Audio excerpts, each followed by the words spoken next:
SoundCloud. All right, record to Facebook.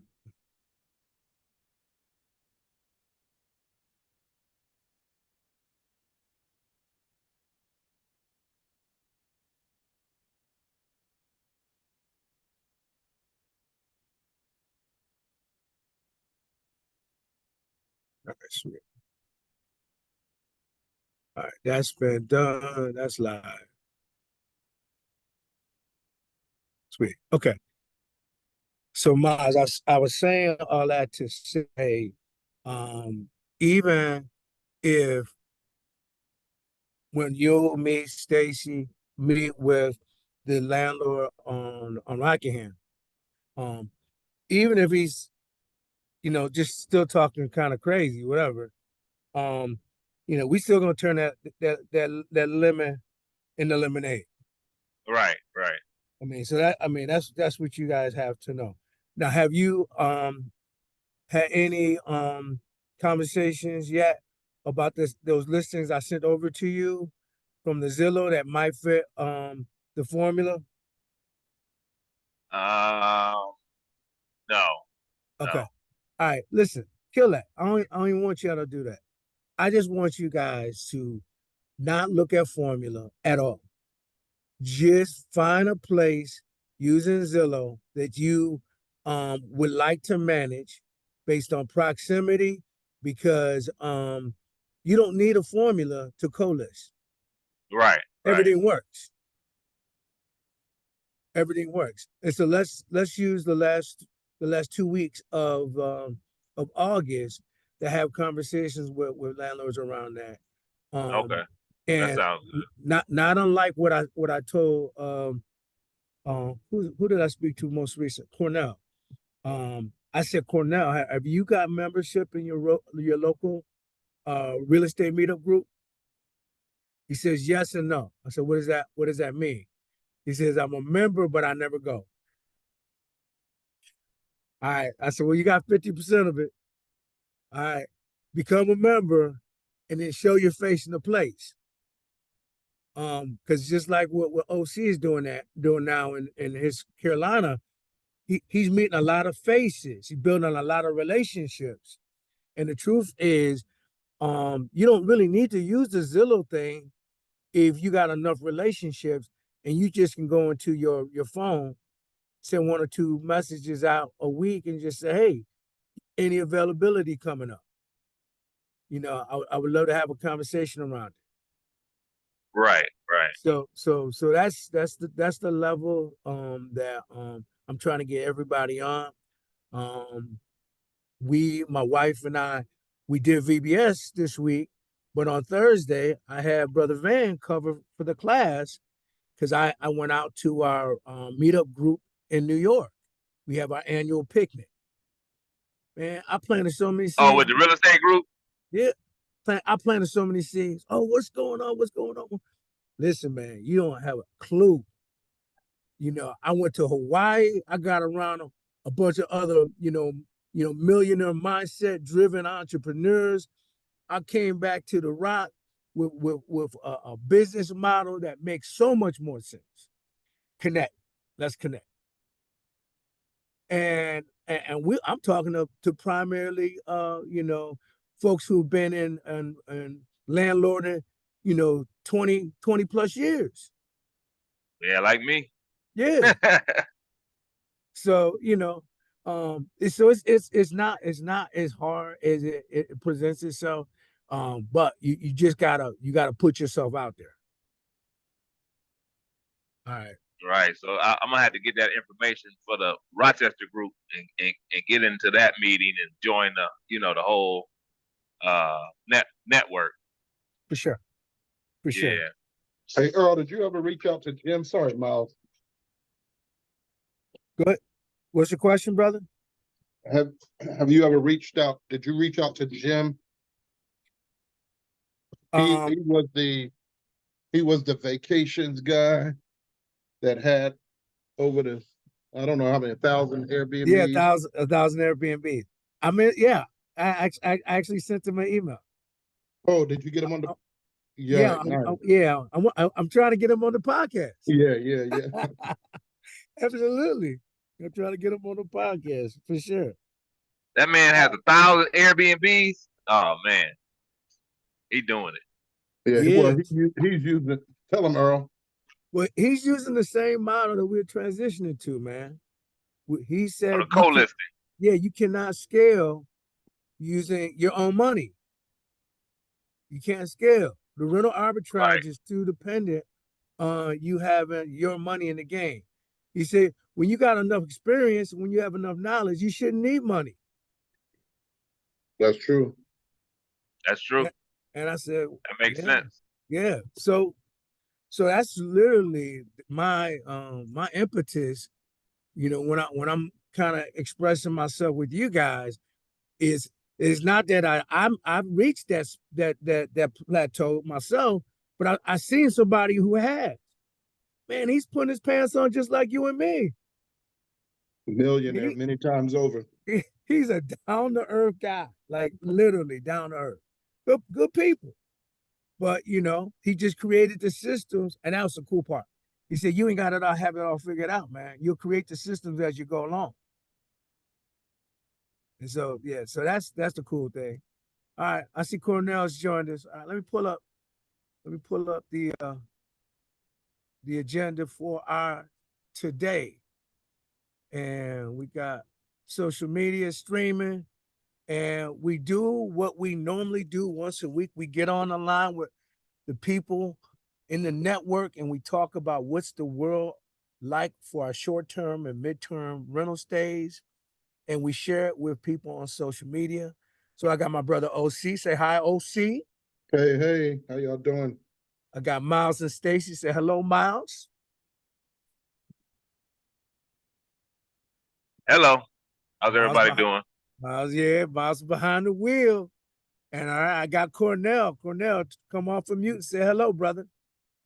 Mic check. All right, you there, man? You there? Deal. All right, so we are in. There may be some others that join us a little later. But hey, let's kick it. Let's jump right into some of the things that we can talk about today. I definitely want to share with you guys my before and after picture. I took a look at a property that my son and I, this is like a case study, we're co-listed, we are doing the rental arbitrage. And then I said, man, I wonder what the numbers would have looked like if we are co-listed.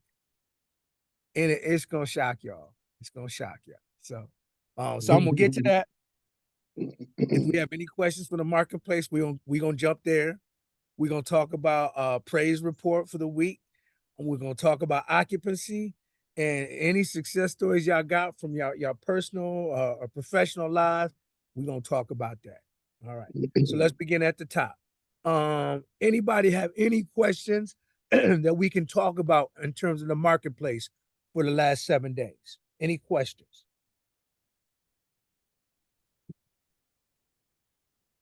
Yeah, I got some questions for the marketplace, sir. Yes, sir. What you got? 2 questions actually.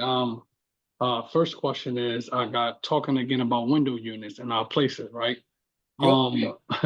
If you're using a window unit in your place, how would you control it, your window unit when it comes to your guest usage of the window unit? And how was your experience with window units, like when it comes to AC units? Were your guests able to overuse the window unit, run your electrical bill up? How could you control it? That's one question. Okay. The second question is, have you ever used Facebook Marketplace to look for like landlords as well, like for places? If so, how did you use it to look for them? So that's 2 questions right there. I'm glad you asked that question. I'm gonna share with you, man. Yeah, Facebook Marketplace is like the Wild Wild West. Okay. Anybody else have any marketplace questions? Anything for you, OC? No, I really don't have any questions. I just got some input from a meeting with Airbnb last week. Oh, absolutely. We want to hear that. Anything for you, Miles?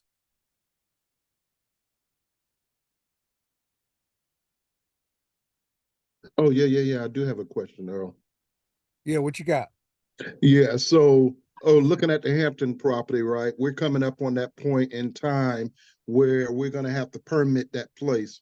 Um, I I went down and met the permit people, got it over to the landlord to fill out. But just a general question is, in your state, what was, if you had the permit, what was the timeline like to get that approval, and what was that process like? Okay, got it. I have it written down. Sweet. Okay. How about you, Ron? Anything? No, not at this time, brothers. Okay. No. All right. All right, beautiful, So beautiful. I'm soaking it up. Okay, all right, good. All right, so I got those 1, 2, 3 questions in the queue. Let's start at the top. Ron, for you, brother, what was your praise report for the week, man? What's the praise report looking like? We had a successful month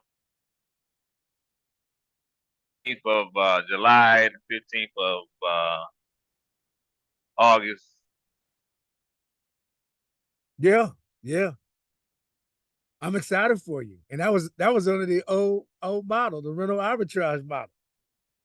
Right. So we looking at you know, it was a surprise to me. I didn't know it was going that good. So God is good all the time. For sure. For sure. Amen to you. Amen, Amen. amen, amen. All right. What about you, OC, man? Praise report for the week. Man, so many praise reports this week. The first praise report this week is me and my wife is reunited this weekend in the house. You know, we've been split down in the Hampton in North Carolina. So we got to spend some quality time last night, and we get the quality time tonight before she hit the road again.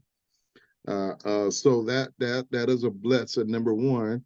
Second praise for the week was I don't know, Earl, you've been following the videos. I've been on my physical journey, getting my walk in, 2 mile walk in Yes, every sir. day. Uh-huh. Getting the exercise and eating plan better. Trying to eat before get my last hard meal in before 2 in the afternoon, and then fruits from there. So I've been working on that plan and getting that daily walk in. Been releasing some content during that time, so that's been a great I journey. love your content, man. Hey Love it, man, man. it is wild. But And on another note, the town of Enfield, where I am down here in North Carolina. Well, I'm in DC now, but where I go down in North Carolina, you know, that area have needed to be redeveloped and for a long time. They've not done anything. The downtown is all boarded up and blighted, you know, so those buildings they either needed to be torn down or something needed to be seriously done. Well, a group of investors came in and bought up some of the property down mm, there. hmm So from what I hear, they were from the CBD world, and one of them have his foot. You know, his parents from down there. So, um, but anyway, they came up and they bought up like 5 or 6 buildings in the downtown area. Then they bought a theater, which they're turning into a dinner theater. This is a small rural town that's really one of the poorest cities in the state of North Carolina, and and they got big plans to do that. So of course, me being me, I had to go down there and meet the brother that was down there. So I went down, had a meeting with him to find out, what are you guys doing down here? So I met Aaron, who's the project manager. He took me around and showed me the buildings, talked about some of the plans, and then I set up a meeting with my network so he can come over and talk to my farmers about his farmers market that he's trying to bring in. So we had a productive meeting.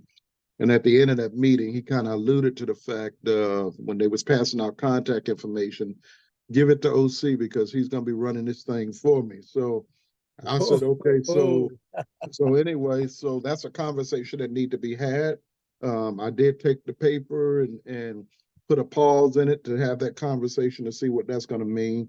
But on the backside of that conversation, what he's doing also, he's buying up like 50 blighted properties in the area. And some of them's going to be residential, but many of them he's turning to Airbnb. And I intend on using this whole model that Earl is talking about to go in and let him know that you don't even yeah, have to worry about this part of it. I kill it, got it. kill it. Yeah, so that was another great win for the week. And so good stuff. Awesome, man. So good, man. So good. All right, Mhm. Cornell, up to you, but what's your praise report? My praise report is similar. Definitely. Faith is good. Everything's through staying prayed up every day, and fitness is going well with this fasting, which is good for your health, brothers. Fasting.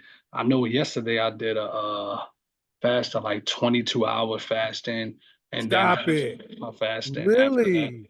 Yeah. Your mind Awesome, Okay. definitely awesome. changes a lot when you can control yourself, especially when it comes to your food intake Yes, and just eating. The fasting helps out a lot with cardio, like running and jogging and working out, but just not eating for those at least 18 hours, 20 hours plus is great for your body, to help with your digestive system and just to help with all kinds of things. There's many benefits to fasting.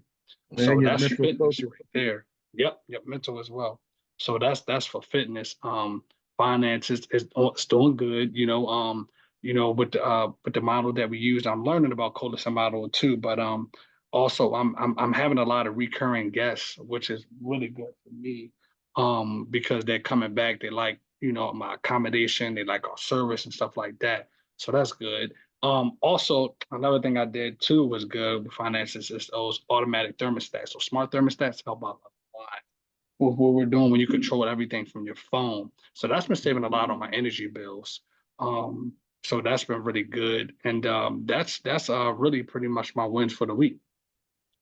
Man, you got a lot of praise in that That's report, good, brother. man. Yep. That is so good, man. I That's love it. so good. Well, I'll speak for me and Miss Yvonne, man. We just came off a great vacation Bible study week. She was my co-teacher.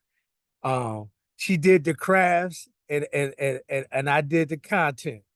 So between her crafting and my content, man, we did it up. I kind of like it. I've never taught with my sweetie before, and it was really really nice. So clearly, us being able to give back to the Lord and being able to pour into each other was like a double win. But I will say that a connect that OC gave me while we were in Hawaii at Navy Federal Credit Union has led to some things that I didn't even see.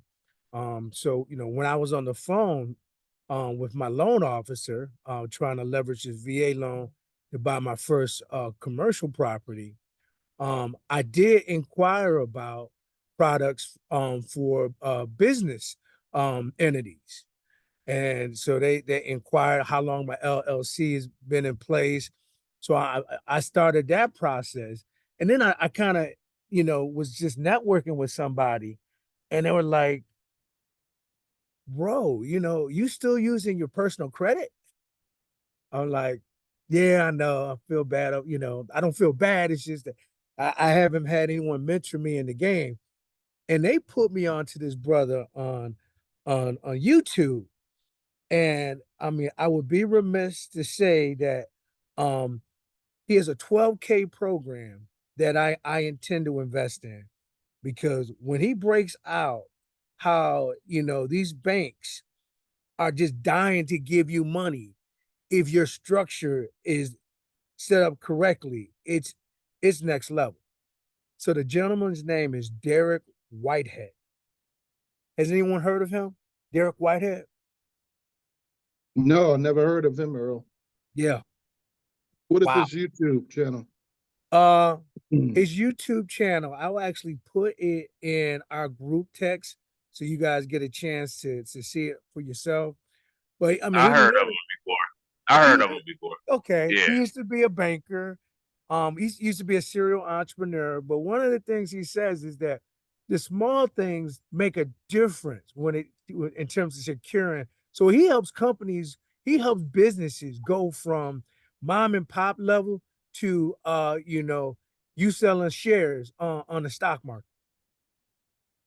So he has Oh, wow, clients. that's big.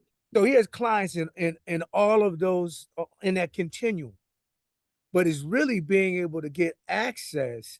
He says, the average individual thinks that a bank, the rich look at a bank very differently from the working class. The working class look at banks as a entity for you to keep your money in so you don't spend it frivolously. So you can park your money and be able to come back to it. And they'll give you, a few dimes and nickels for your dollars. But the wealthy look at banks for what they are. Banks are in place to lend money. That's what their business is. They want to give you money, but you just got to be structured the right way. And he goes on and on and on about using Latin. Latin words are key in the title of your LLC. Yep. Yep. Yep. He talks about when you transition out of the LLC to an S corp or a C corp. Correct. Yeah. I mean, it's just this is a ton of knowledge. And I don't mind paying for the knowledge. I went into 50K, 60K debt for this 4-year degree.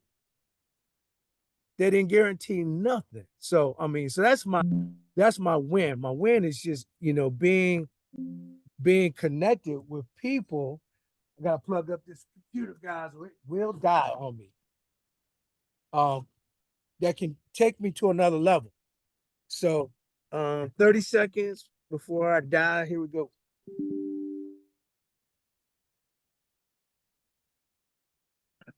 Miles, that's awesome. Did you've heard of this guy before, huh? Yeah. Yeah. Yeah. I do a lot of uh podcasts with man. I've been to the Invest Fest and everything. Oh My man, wife and I. they getting ready to have that one down in Atlanta again. Yeah, yeah, yeah. We went a couple years ago.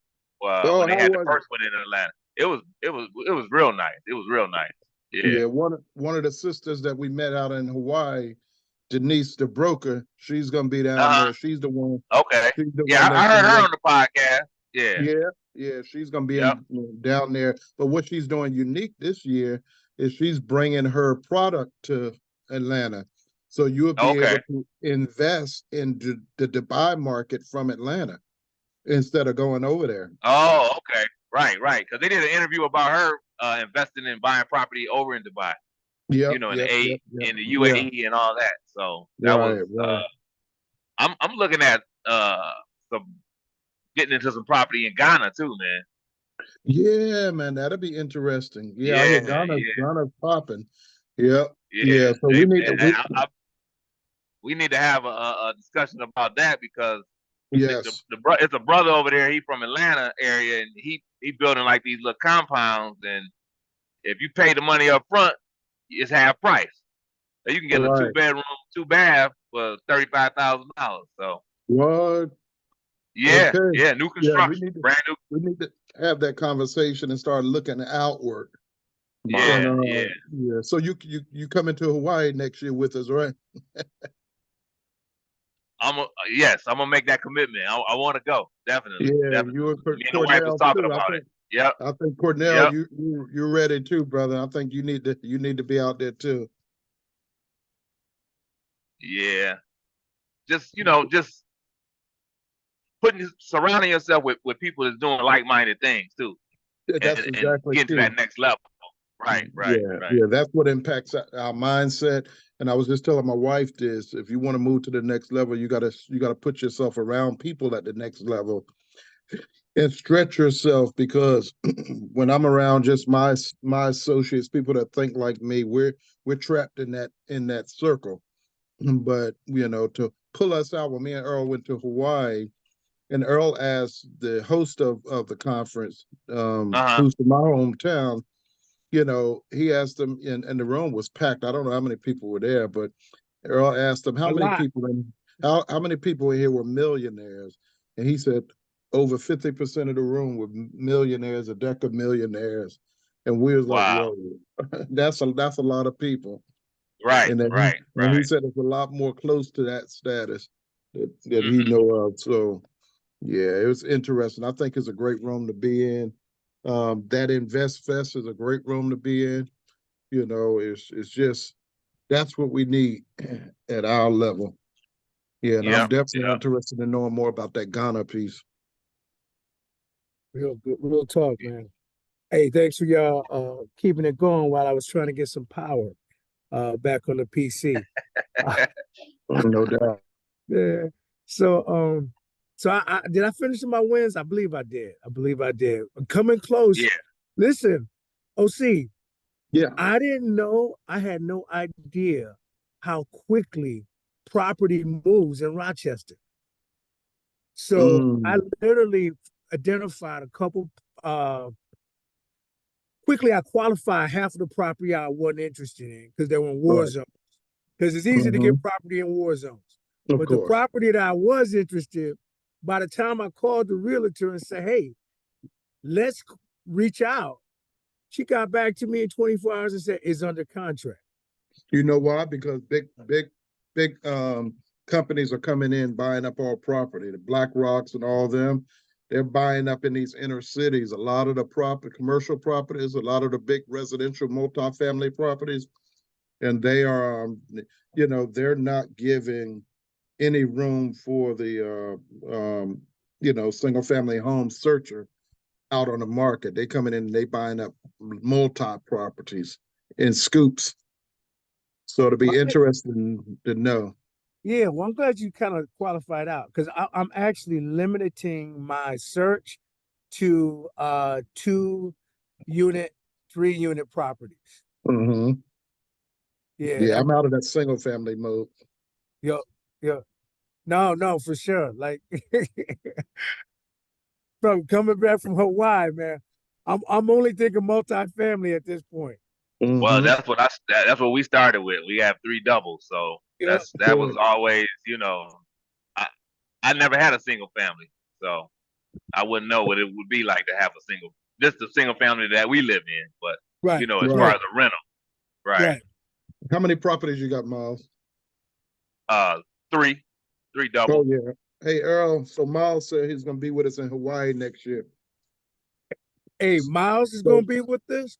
Cornell, Cornell's gonna be with. yeah, Cornell need to be there too. Anybody in this network need to be in Hawaii. Yeah, did you send out the link I did to not.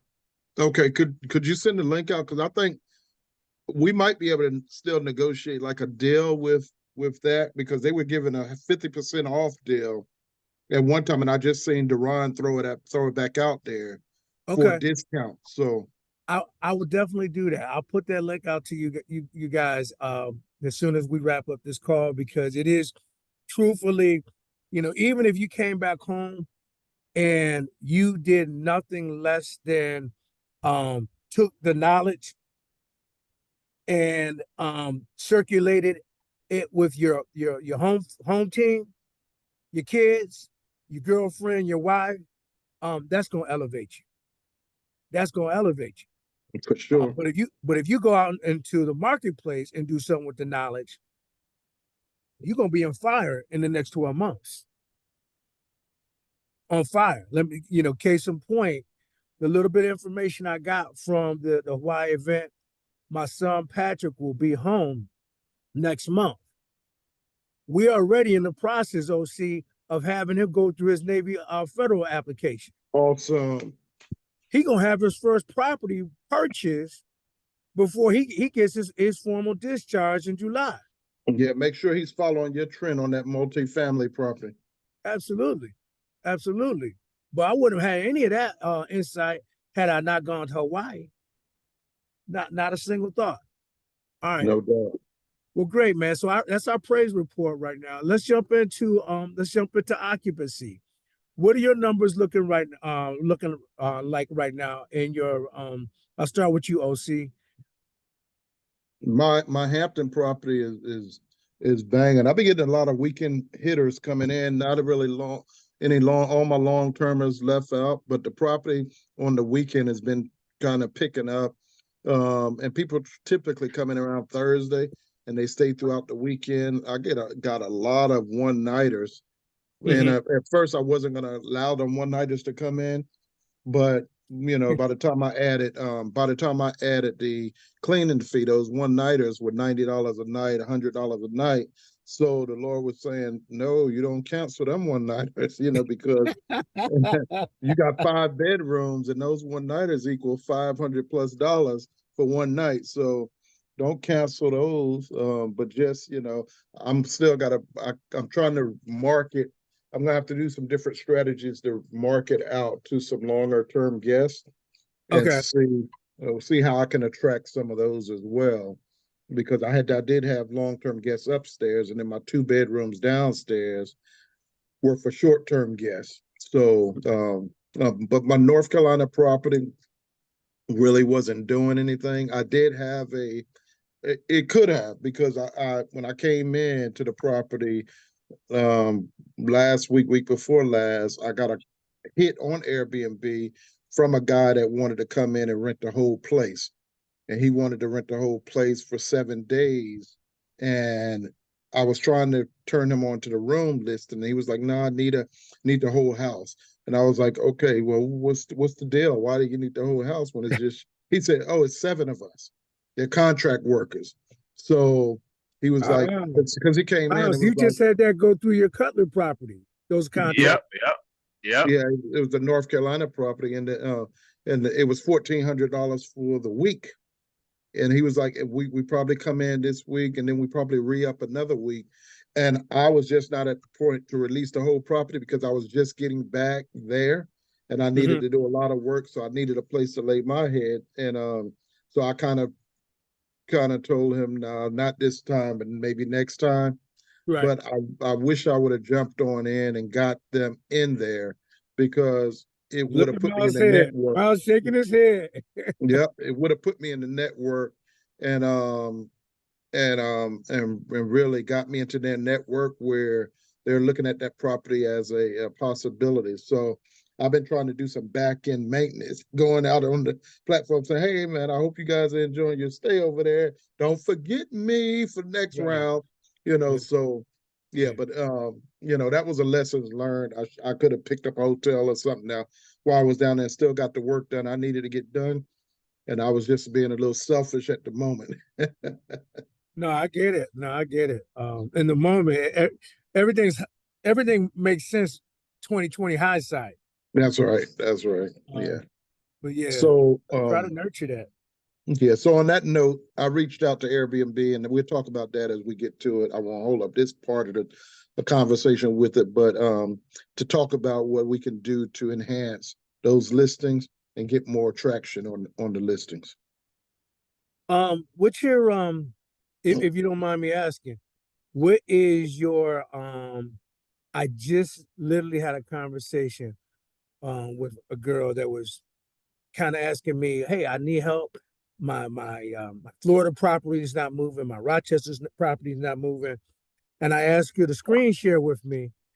And to my amazement, when she screen share, I'm looking at her Airbnb rating. I mean, I had never seen a rating this low. Oh, I'm She a Superhost. Mine is 4.9. Yeah. So like, I don't think most people realize if you have a rating less than a 4, I'm even gonna say a 4.75. If you have a rating less than a 4.75, you're not getting no love on the first couple pages. Mm-hmm. You might be on the 20th Nope. page. And so my advice was she had a 3.5 for a rating. Wow. 3.5. I said, listen, the only way that you can pull yourself up from the bootstraps is you're gonna actually have to give birth and kill all those original listings. Yep. Oh, that's so much work. Yep, it is. It takes a lot of work to be an entrepreneur. That's right. But is there any other? No, there's no other way. Nope. You Gotta can have embrace the that. perfect listing, and this is the point I mean bringing it up. You can have the perfect listing. It could say everything it ought to say. It could be completely optimized. But if people can't see it, it doesn't matter. Yeah. And so, Yeah. Yeah. in earnest for you, OC, if you're going into Airbnb as an incognito mode and My you're stuff not is on putting first page. okay. My If it's not property is on the on first first page. page, Yeah. then nothing that we're gonna say to Airbnb is gonna make a difference. It's got to be Mm-mm. in the first page. Here's something I did not know, and I told Diane last night, babe, I got to go in, pull up on the big screen my properties and do some maintenance because I didn't even know this stuff was set up like that. I'm thinking all my rooms in Hampton, because I'm still using the model that we use with Coach's program where we duplicated those listings. Yeah. So I still got duplicate listings out there. But on many of those listings, when me and Airbnb went through the insights and went through all of the settings, and what I did not know was my calendar settings on some of those items. My minimum stays are like 25 days. Yeah, you got to just delete those duplicate listings, OC. To be Yeah, honest with you, they're just muddy in the water. yeah, yeah, you're right. And they cause me extra headaches that I don't need right now. Yeah. Yeah, but I didn't know that those listings. She was like, "Oh, see, you have your property set up for, 25 minimum stay," and I was like, "No," but I assumed that at some point in our going through the models, Earl, doing some analysis and working out, trying to tweak here, tweak there, we may have pushed some of those listings up to a higher setting to capture some of that. No, we Crowd. did. We Yeah. did before, and this is a great segue because I know you haven't done it yet. I'm gonna encourage you to do it. When you make the time, go ahead and switch over to Price Labs. Mm-hmm. The reason that we were before Price Labs, the reason that we were doing a 30-day minimum, a 15-day minimum, a 2-day minimum, and we had different price points for each, is Mm-hmm. because we were trying to attract the short term, the The long, midterm, mm-hmm. and the The destination long term, yeah. Mm-hmm. traveler. And so we literally almost gave the place away at the 30-day minimum stay. Right. So we were trying to attract those type of bookings. Yeah, and I think we did that model in fourth quarter, maybe, during the fourth quarter settings. Yep, yep. So Mm. as a result of all of that, Okay, so just unclog the drain, okay, unclog the gotcha. drain, delete some things, and make that conversion over to Price Labs. Okay, gotcha. Okay, all right, good deal. Miles, talk to us about your occupancy.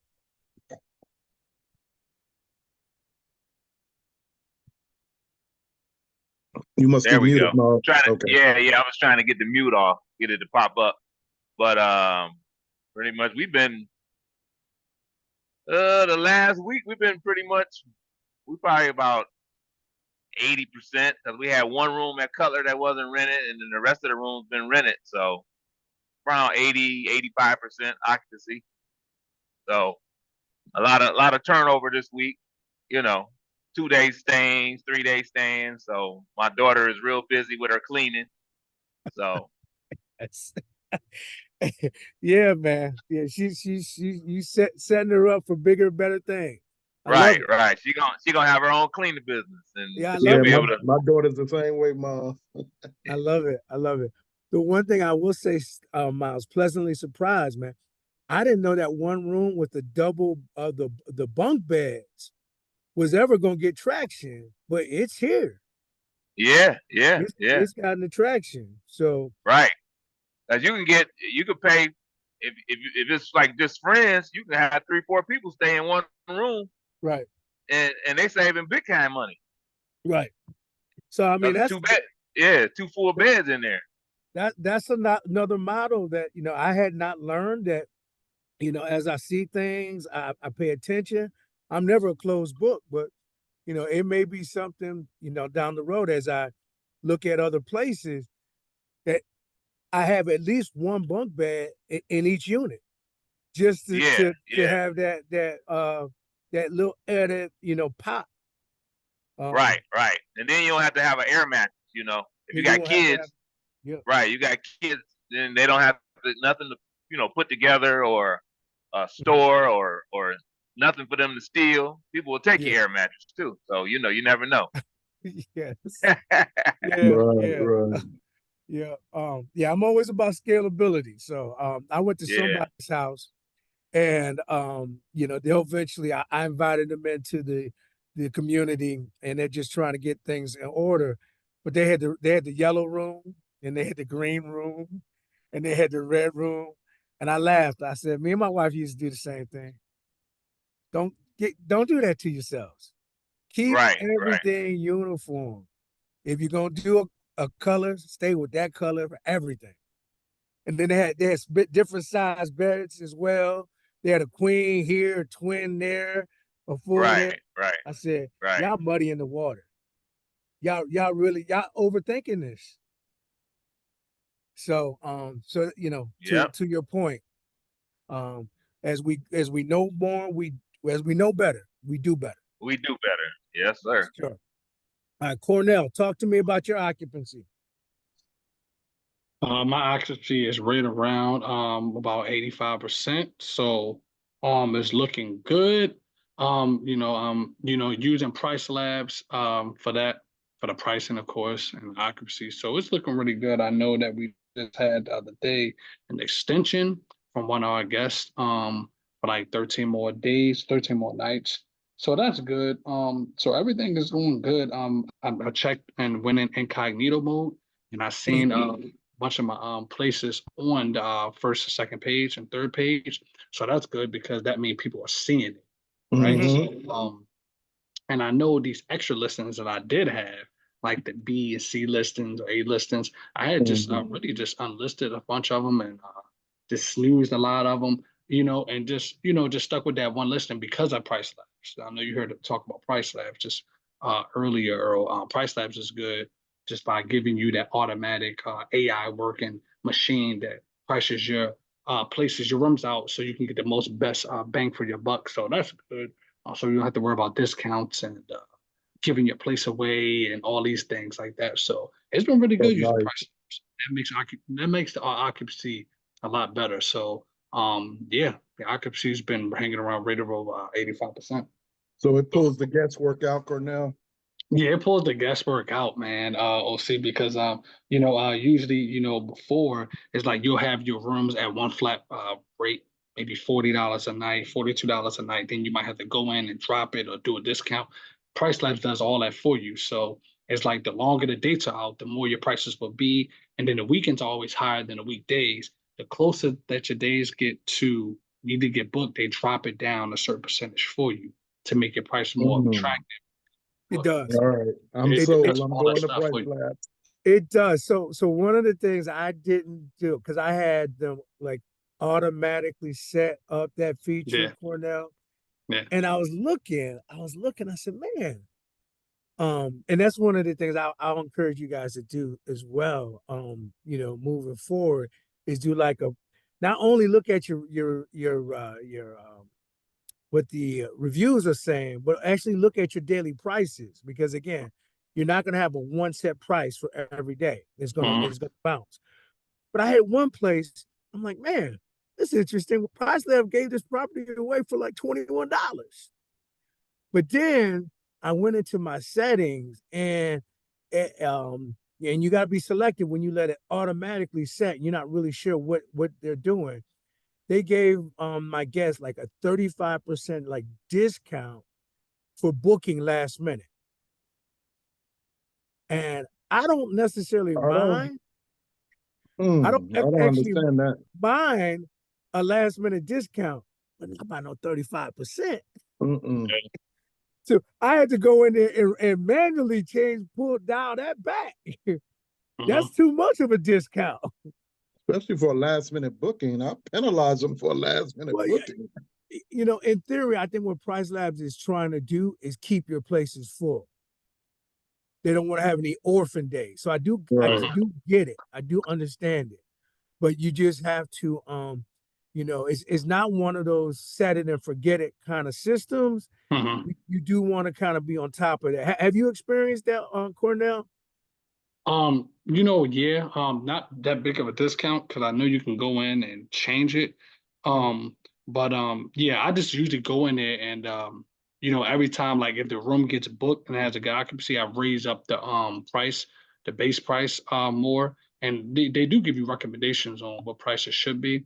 But usually I usually raise up that price, that base price up a few dollars more when it's already at high occupancy.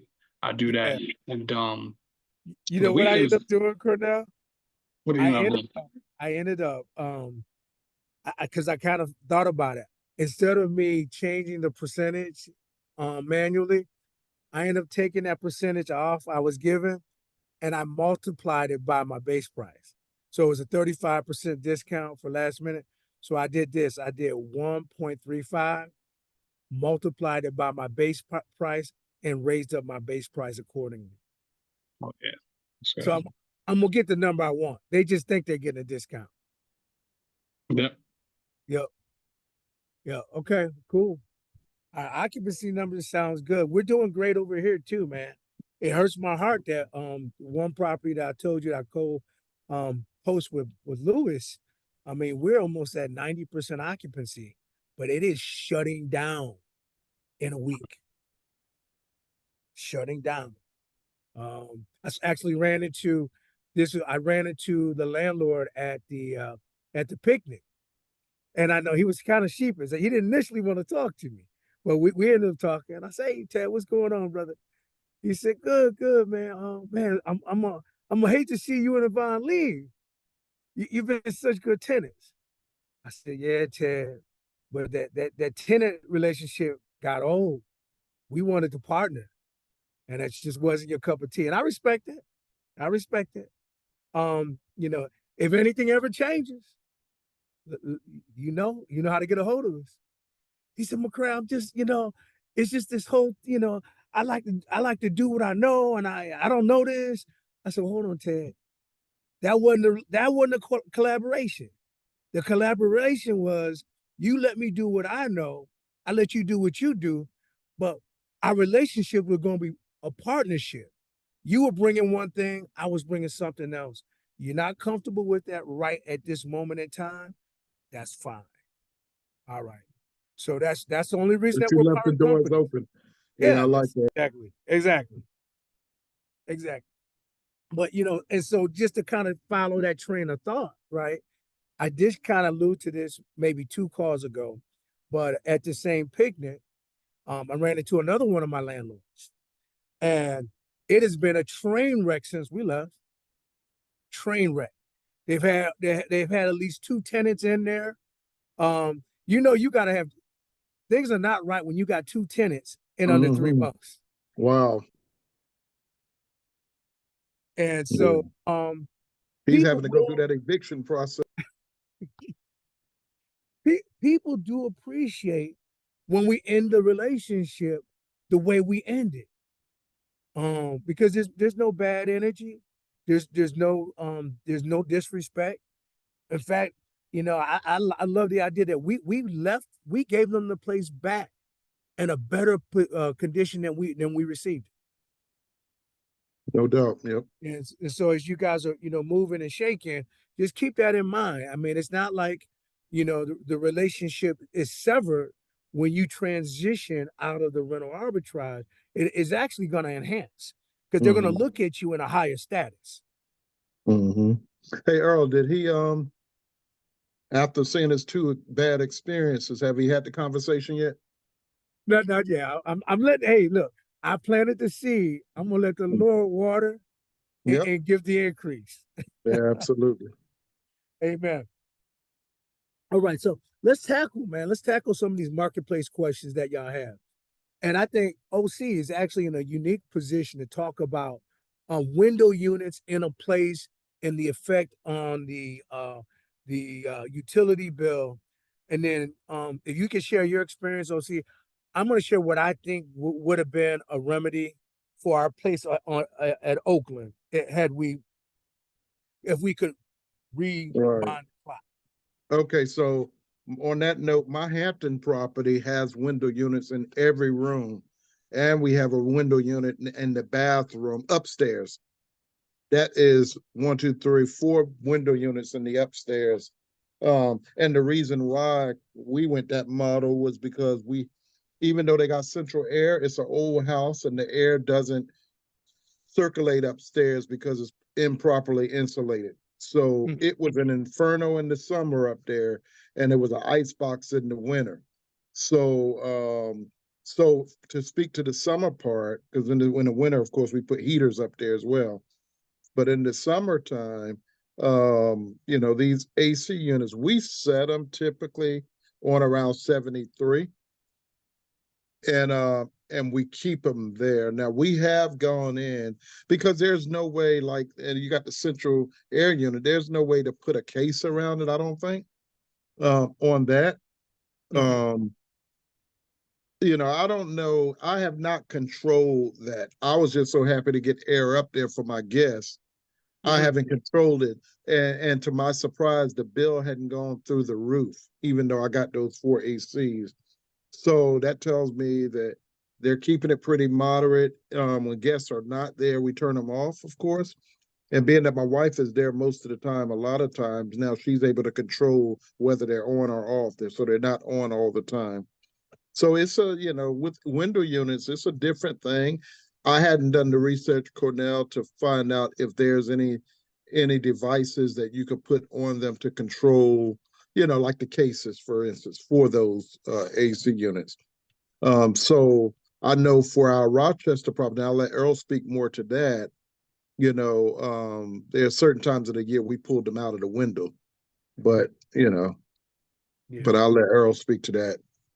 Yeah, no, I think that's the great segue. So there's definitely, more often than not in our area, folks are complaining about being too cold, not too warm.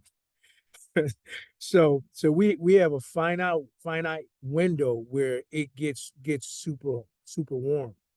So we typically have our handyman put them in at a particular point on the calendar and then pull them out at a particular point. So and this, I always hated this.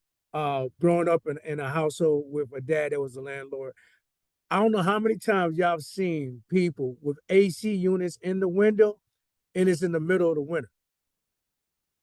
I'm like, man, how much energy is being just sucked out? I'm like, who's paying that bill? And typically it's not them.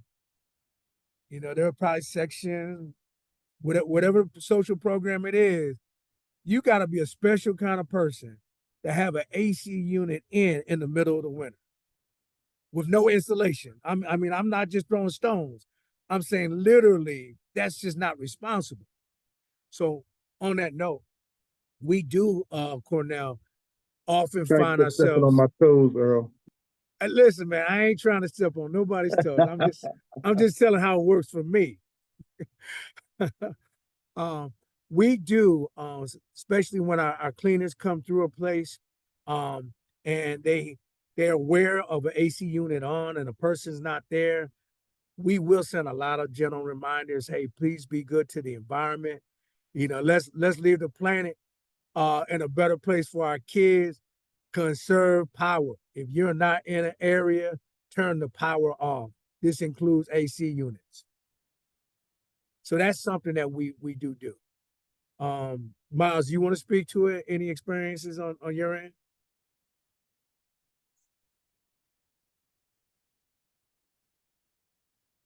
Check that mute button, Miles. There we go. It came to a point where we had to go out and buy 3, 4, 5 units and just slap them in, But I'm capable of putting them in and taking them out myself, so I won't have to worry about that. But the RG, my electric bill at Rockingham didn't really increase by much at all, so it's been pretty consistent. So it didn't make that much of a difference because people were being responsible and turning them off when they're not there, and and all that type of thing. So I mean, you want to make your guests comfortable. So if you got to get window units, you got to get them. You just got to do what you got to do. Yeah. That's how I look at it. Yeah. Thank you, Miles. Cornell, I mean, what have you experienced so far? I mean, you brought the question up, kind of interested in what your journey's been like so far. Haven't experienced anything with window units so far. I was just asking because I've seen a lot of places that didn't have any AC. So I was just wondering, if you can't control it, like having a box over a thermostat or having a smart thermostat, guests would just leave it on when they're not there, run up the energy bill. So I wanted that kind of trying to see what other people experience from that, Okay. Sounds like, if I'm hearing you right, sounds like you're trying to mitigate risk. Yeah. Without them just leaving it on and, and getting a high electrical bill or, because you can't control it actually. Yeah. Well, and you do know it is kind of unusual, the experience that OC had. Typically, when you have a central AC unit, you don't necessarily need the window units, but to his point, if it's an older house, Mm-hmm. it may not be super efficient. And when you do have a central unit, you do have the ability typically to have a smartphone setting where you can control the temperature remotely. Yeah. I don't believe that's the case if you don't have a central cooling unit, though. Yeah, I don't think that's the case either. Yeah, got it. Got it. All right. All right. If there's nothing else for the good of the cause, let's move on to the next question. Was have you experienced success using Facebook Marketplace for landlords? Yeah. I laugh only because I have an experience, but it's not a successful experience. But I just wonder. I wonder if I hadn't had this one bad experience and I stayed on Facebook marketing a little longer, if I would have had some success. So here's the thing. This is before I was brand new in Coach Jim coaching course. And I had not really tried to leverage any of my relationships with my local RIA group. Hadn't thought about it. It didn't appear to me as a thing. So first two modules, he talks about his 10 days using Zillow. So I did the 10 days for a week and I didn't see the results I wanted. Then I got ambitious and I said, well, I've used Facebook marketing a lot, especially when I was wholesaling, man. I would get cash buyers in a heartbeat. So it just so worked out. I got the wrong advertisement. And I ended up going to a place and this guy ended up asking me to Zelle him some money, Venmo him some money so I could get an entry. It was supposed to be remote access. I could get entry into a walkthrough. And it was all a game. So I ended up losing $200 off the muscle. $200. And because Yeah, you're definitely not a cyber guy because that's all scammers all over that. come on, brother. Didn't know nothing. Didn't know. But I think had I had a little bit more savviness, like if I had my OC's background, I would have kind of sniffed right through that. But I do think Facebook Marketplace is a good venue to find landlords because landlords use Facebook Market to advertise their places And Craigslist as well. as well as Craigslist. So I would not ever suggest that my one experience is typical. I think I was just a little naive. Yeah, you have those scammers out there that's looking for opportunity. But as always, even with the properties that we do find out there, you want to put them through a good vetting process and make sure that you're doing your due diligence on the vetting because you never know who's on the other end looking to, take advantage of somebody that don't properly do their vetting. Yeah, because I've noticed on Craigslist there's a lot of scams on Craigslist, especially now, and there's starting to be a lot of Mhm. scams on Facebook as well. Yeah, I'm like, they coming to Facebook too, so you Yeah, can they're all almost over the place. tell. You can almost tell, like, you look at a place and it'll be like something nice and it'll be that much cheap for rent. You're like, what?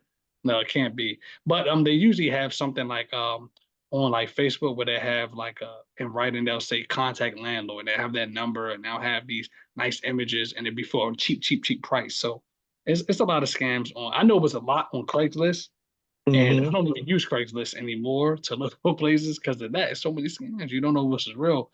But I was surprised they start coming over to Facebook as well. Like, wow. Yeah, yeah, I don't think people yeah. can scam really that much on Zillow though. I guess they may can, but it's kind of harder, right? Yeah, I think Zillow vets their clients as well. Yeah. Hmm. Yeah, So you you probably got can't. to be more of a viable landlord or something on Zillow, but Yeah. definitely those open forums like Facebook Marketplace and Craigslist is open source for any scammers to go out there and do their thing. Yep. But they always say if it sounds too good to be true, believe it. It's probably too good to be true.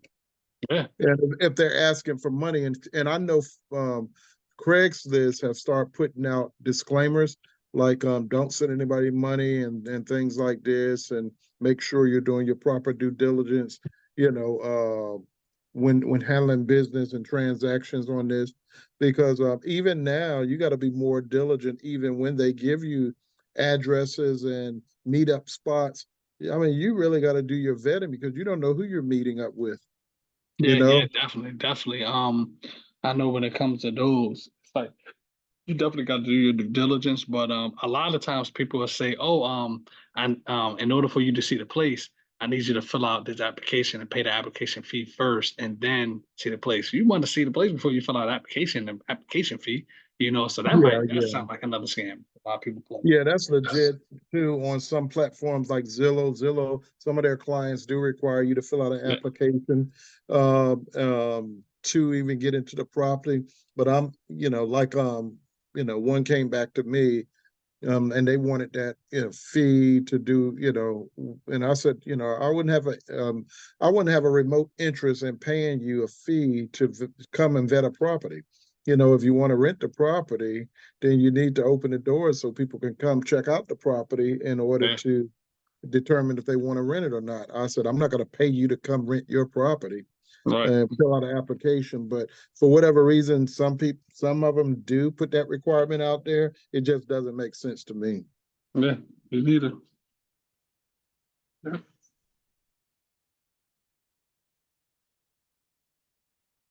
I was saying I didn't have that insight at the time, but it makes sense today. All right. Lessons learned, right? Yeah, yeah. All right, cool. Do it, brother, is my encouragement. Do it. I think you're gonna, potentially have another window. But I say that with trepidation, man. And here's the trepidation. I don't normally co-sign what I don't do. So I don't do that because to me is a better use of energy networking in the real estate meetup groups. So here's my wonder. Is there anything holding you back from doing that? Your local Rio groups. I actually went to one this past week. I had connected with a few people around the local Rio. A lot of a lot of those people in the Rio group, they were doing like flips and buying holds, and they were doing a lot of that. And here Buying in homes. When you yep, hear the word buying homes, what does that tell you? that tells you that they're a landlord and they're holding on to a property, right? Right. Who do we So partner with? yeah, they partner with tenants, We right? partner with landlords. Yeah, we partner with landlords. Yep, yep. So they, Those are business. I'm sorry, I didn't mean to speak over you. I'm just excited. Those are the yeah. business cards that you want to hang on to. Yes, yes, definitely. So I did that. I did that. Earl hung on to it, and it was good. It was good. It was definitely good meeting like-minded people. So definitely be in touch with them. Because they were just like, whoa, your model sounds unique. They don't know. A lot of those don't know anything about short-term rentals, how to operate one, and everything. So it's like, hey, it's good to reach out to them and network with them. That's what I plan on doing. Yeah. Good. Just don't Um, teach the class there. Yeah, yeah, not teach the class. They like, what you do? I don't. And they were saying, oh, we don't. Is this something like Airbnbs? I said something similar to that. Yeah. Oh, we don't. I don't know anything about that. I don't but know nothing about Airbnbs. I heard about that. don't I even didn't feel even. like you got to put yourself in that Yeah. square hole. Is it Hmm. something to similar to Airbnb? I don't use the word similar. I just say Airbnb is one of the tools I use to Yep. communicate. But I'm Leave it trying at to that. make my landlord's money. Yep. So I don't want to limit. No, no limits. Yep. No, Yeah, I like that Facts. piece. I like that piece. yeah, Yeah, that's a hook. yeah. No, for sure, for That's the sure. whole. So I'm going to encourage you, man. Again, I'm not discouraging the Facebook marketplace, but I'm not co-signing on it because I don't do it. Mm-hmm. I do co-sign on everything that I do that's giving results, and those meetups are giving results, bro. Yeah, I'm gonna reach Absolutely. out to people too. Cause I got some business cards from these people. Some of them are, a lot of them are buy and holds lenders, but they all like seem like they knew each other. So I'm gonna reach out and around that area and see, Beautiful.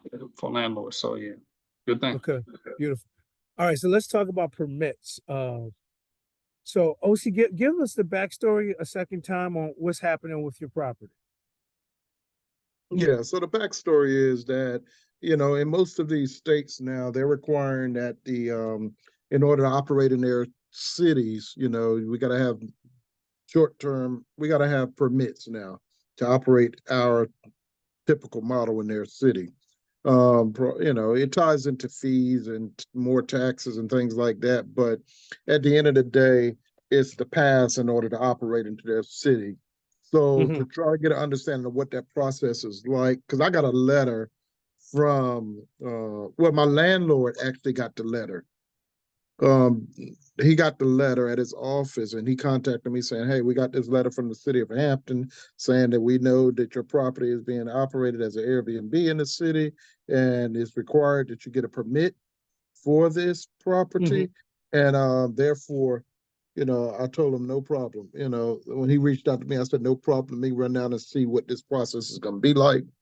I went down to the city office and the woman put up the application process and told me what I needed to get done, gave me a two-page application.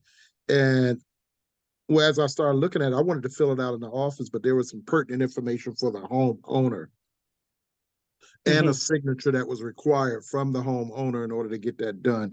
So in that sense, I had to email it over to the landlord so that he can communicate that piece with the homeowner to get them to do their part and then send it back over to me to do my part. However, I hadn't got that back yet. That's been Can 3 weeks ago. I pause real quick? So if I'm hearing you, the person that your connection that you interface or communicate with is not the landlord, is not the landlord, or it's not the owner. It's an intermediate. That's right. It's a management company. It's a management company. Okay. So you don't have a direct relationship with the owner Never, as of never yet. met the owner. Nope. Okay. Clearly, that makes it a little bit more challenging. That makes it a lot more challenging. Not that challenges are not, insurmountable, but there's no direct line of communication with the landlord. Typically, if there was, it would be a straight line. Right, right. Because You knock out the middleman, right. right, absolutely. So I don't know if there's any way for you to do um it's let me just take a step back. You could go directly to the landlord, but I don't know if that would be in good taste. Because I mean you can skip trace anybody. You Right, could right. who the once you know the owner of a particular property, there's a ton of different online tools that will allow you to get the actual phone number of the owner and call him directly. But then that might sour the Kool-Aid for your Exactly. That's exactly what I wanted to avoid because they hired that company to handle this property for them. yeah. So they hired them as the middleman between the tenants and the owners so that they wouldn't have to be dealing with direct tenants. So Right. therefore, on that note as well, one of the reasons I didn't even attempt, I could go out there and do the research. I know how to do the research to find the owner. That's not a problem, to find out who owns it and get details on that. But I wanted to leverage the relationship between myself and this landlord, because he have multiple other properties that we're already looking at doing this Property next management. model. Right. Right. Property management. So I wanted to just keep the pressure applied on him to let him know that, this is a requirement by the city. Now, if you don't meet the requirement, we got to shut this property down, because we can no longer do this model in the city. And that will force me into probably buyer's mode to buy a property in the city, Right. which I'm So already in. this But is a great conversation for, the folks that are actually checking us out on social media. If you have any interest and desire of going from rental arbitrage, property managers are great conduits if you want to do rental arbitrage. They're terrible conduits if you want to do co-listing. Because in essence, you are competing with them. We're basically taking the place of the property manager. that's right. Yep. Just to put it in perfect English. And so at some point, OC, the distinction between you being a renter and being someone that wants to transition from a renter to a partner, I don't know when that transition is going to take place, but I know if it doesn't take place, then you're going to really be in a more of a long-term situation with that rental arbitrage relationship. And maybe that's okay if the margins are all right. But clearly that's a corner that me and Yvonne took. So we are no longer doing rental arbitrage Mm-hmm. At all? at all. Wow, interesting. Yeah, Yeah. we kind of put the line in the sand, and some relationships actually had a lot of margin still left on them. But we said if we're gonna do it, let's just be all in. So did you release all your other properties, Any. So here's the difference or you between transitioned to the new what I'm saying. relationship? Most of the properties I had didn't have a property management component, so I was dealing right with the owner. Mm-hmm. So when I made the hard pivot, everybody that was on board, I just converted it over to the new model. Nice. Anybody that wasn't on board, we just released their properties. Got you. If I was in your situation, I would have to have a creative way of getting direct access to the owner, because the property manager is not going to be the audience I want to have. Right. I think for that property, we like to keep that rental arbitrage model going, because we use that property quite a bit. Yeah. And it meets the needs for now, but that may be a future conversation we need to have as we look at transitioning. Absolutely.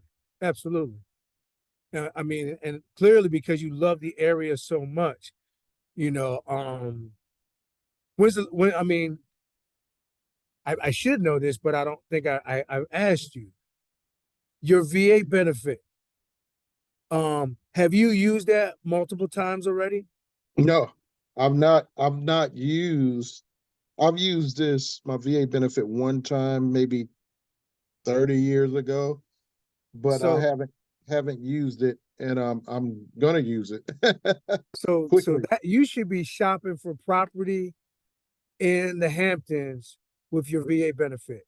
Already doing that. Yep. Because the truth is, you're going to have a lot more upside if you own the property outright and keep doing exactly what you're doing. That makes sense. Yep. Yeah. Already looking for the multifamily properties in the area. Yeah. So that I could move into that model. So, in a nutshell, even though I didn't answer your question directly, I think you're just going to have to be patient with the property manager getting you the data, the information, and just kind of leverage him. Hey, when is the lease up, by the way? Lease come in expiration next month. You just may want to hit them up with 2 or 3 emails concurrently saying, hey, we have less than 30 days, or our relationship, not that you want to leave, but he doesn't know that. Yeah. And you might want to approach it that way. That sounds like an approach. And the truth of the matter is, if he's a property manager, he might have other units that you could transition to if the timeline can't be met, in a reasonable way. Not that that's what you want to do either. I'm just kind of looking at all the angles. Right. Yeah. Because it's more than likely it's probably not the property manager that's holding the process up. It's the owner has other things that he haven't gotten to, and the property manager's already reached out to him. So True indeed. Yep. yeah. Yeah. Anybody else want to add anything to this this conversation from the standpoint of what you have experienced? Hey, Cornell, let me ask you a question. You're in Baltimore County, right, or Baltimore City? I'm in county, Baltimore County. So in Baltimore County, what's the requirements up there? Because I definitely need to connect with you in that area too, to see what opportunities lie in this area as well. Now, Yeah, I know in Baltimore County they said that you need last time I checked they said that you need a permit, sort of like you were talking about, and you had just had to talk to the owner to get them to get a permit. So that's basically what they were saying in Baltimore County. Now Baltimore City is more stricter regulations, but Baltimore County, when I called the planning and zoning office, they said that you need a permit to actually, operate the property as a short-term rental. Now, your properties that you have up there, are they your own properties as far as ownership, or do you? No. So they're like a landlord's property. So I got all of them are actually a landlord's property. So they're not even my own. Okay. Even though I'm Gotcha. looking into that too, like actually just owning your own, because it seemed like at that point, if you just own your own property, you can do what you want pretty much. Well, you Versus still got it permitted, but you yeah, got that.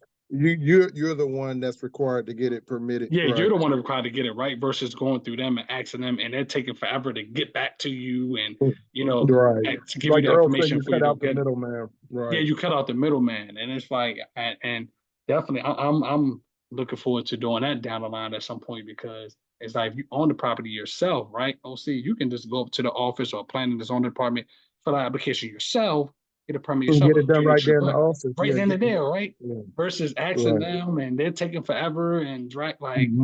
Now, Cornell, Man. are you a veteran as well?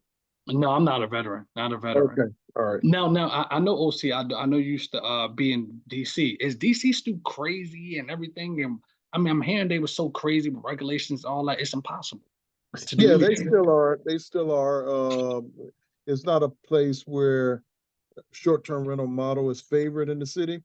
I think there's other ways of people, even though there are short-term rentals, you can go to Airbnb and look up DC, and you'll come up with a ton of Airbnbs, but a lot of those were grandfathered in from old days.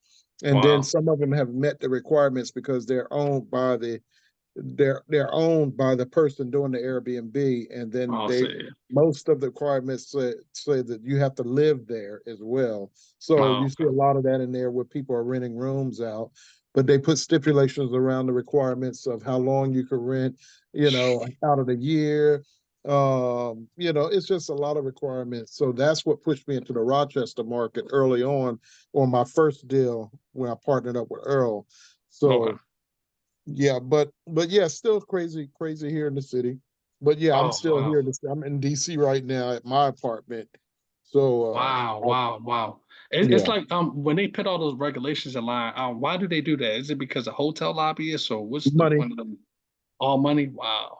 Yeah. It's just a way the city to be able to put more taxes on it's the ultimate line is money. You want to figure out why people put restrictions on things. It's because they're trying to control the money. They're trying to get more money out of it. They're trying to squeeze the lemon. Wow. Yep. So, I see. Cornell, I got a question for you. Actually, Yeah. a question for you and mine. Y'all got any family members? Well, I know the answer for you, Miles. Your son's You a broke veteran. up on that, Earl. Say that again. So I was asking Cornell, does he have any family members that are veterans? No family members that are veterans. No, not I exactly. do. I know of. Yeah. Yeah, you know my son. But he used his VA benefits twice already and bought 2 houses. Okay. So Good. He's smart. Smart. Yeah. Okay, because I know how long has he been in the house though? like the house he had in Hampton, Virginia was the first house he bought. That was maybe 6-7 years ago. And then he just sold that one. Then he's been in this house maybe 3 years already. So He's in the Virginia area? no, he was in the military. He was in the Navy. Nice. Yeah, that's my area. I was in the Navy down there as well. Yeah. He lived in Hampton, had a house, was on a aircraft carrier down there. Mhm. And they moved to California where they couldn't afford to buy anything, San Diego. Right. Oh yeah. So OC, what was the information that you and I were going through that one evening? Once you use your VA benefit once, what's the Okay, so yeah. So it wasn't, you gotta be there for a year. You gotta stay there for a year as a primary resident to meet your VA requirements. But then after then, you want to turn that into a rental property. And I said we move it into a rental property situation and then move it over into your company's name probably. But I think outside of the company's name, it was just we turn that property into a rental property, and then it opens up that pool again for you to be able to use your VA benefit. So that's what Justin did. He when he left Virginia, it was a rental then. He had a 3-bedroom, 2-bath rental. So and then when he got the house in Rochester, he was benefits back, ready to use again. Mm-hmm. Yep. So he couldn't use that benefit again unless his current place he turned into a rental and bought again. I don't know, but I mean that's yeah. I don't have that information, but yeah, based on what we was reading, Earl, and probably got to do some more follow up with the VA office to talk about that process because looking at that, it still would. If I'm turning that into a rental property and I'm getting income from that, then that should free up my income. So my credit should still be good, or my debt to income ratio should still be good if I'm getting money on that property. So it should open me up back into a full VA opportunity. But I'm not sure. Like I said, the only blurred line with me is, do I need to move that property into a business credit line? Or, I mean, how do you transition that property from just a, normal primary resident into a rental property? What does that paperwork look like? Yeah, I'm gonna do some research and get back to y'all because I'm interested in knowing. Would you have to take? So as you say, it's now rental property. Do you have to take the existing loan and convert it from a residential loan to a commercial loan? That would kind of make sense, I think, but I don't know. I got to find out. Yeah, that's the blurred line I got too. I don't know if anything have to be underpinned with the financing piece and the conversion piece for that to move to a more different type of loan, or does VA hold the loan and it's just documented as a rental property? Got it. Because you met your requirement. Got it. All right, team. I apologize. I crushed the top of the hour. It's on 9:30, man. So we've been going a little extra. So the stuff I was gonna share with you, I'm just gonna hang on to it. But I will put this out. We'll have one more Saturday, and because the kids are officially transitioning back to school, after our next Saturday, we will be back on a Monday, 7 p.m. time frame. Actually, I have a number of people in the mid Chicago and the West Coast that want to kind of participate in what we're doing. So that time frame will be a little easier for them. Okay. Hey, I know we're at top of the hour. I know OC was gonna talk about real quick about the enhancement you were talking about that you had with Airbnb. Did you already mention that, OC? The what? You were talking about the enhancement that you found out about what Airbnb you were saying. No, I was just gonna talk about the experience pretty much. We'll hold it. It's nothing pertinent for this call. We'll hold it to the next call. Remind me to put it on the next call, or you can hit me on the sideline and I can tell you how that went. But the only thing was, and we did talk about it a little bit because we talked about ensuring the calendar was set up properly where your minimum stays and things like that. Remember, we chimed in on that. But there were some pretty much she just went through the whole listing and looked at things that could be tweaked like we always do anyway. So it was nothing that really stood out significantly about that. It was just that things I weren't aware of, like that minimum stay was set up. So nothing really. You're already on top of everything that she was talking about. Oh wow. Okay. Yeah. All right, great guys. As always, man, you guys be blessed, but more importantly, Be a blessing. be a Be a blessing. blessing. Amen. Yeah, Take amen. care. God God bless bless all. everybody. Bye-bye. God bless all. Bye bye.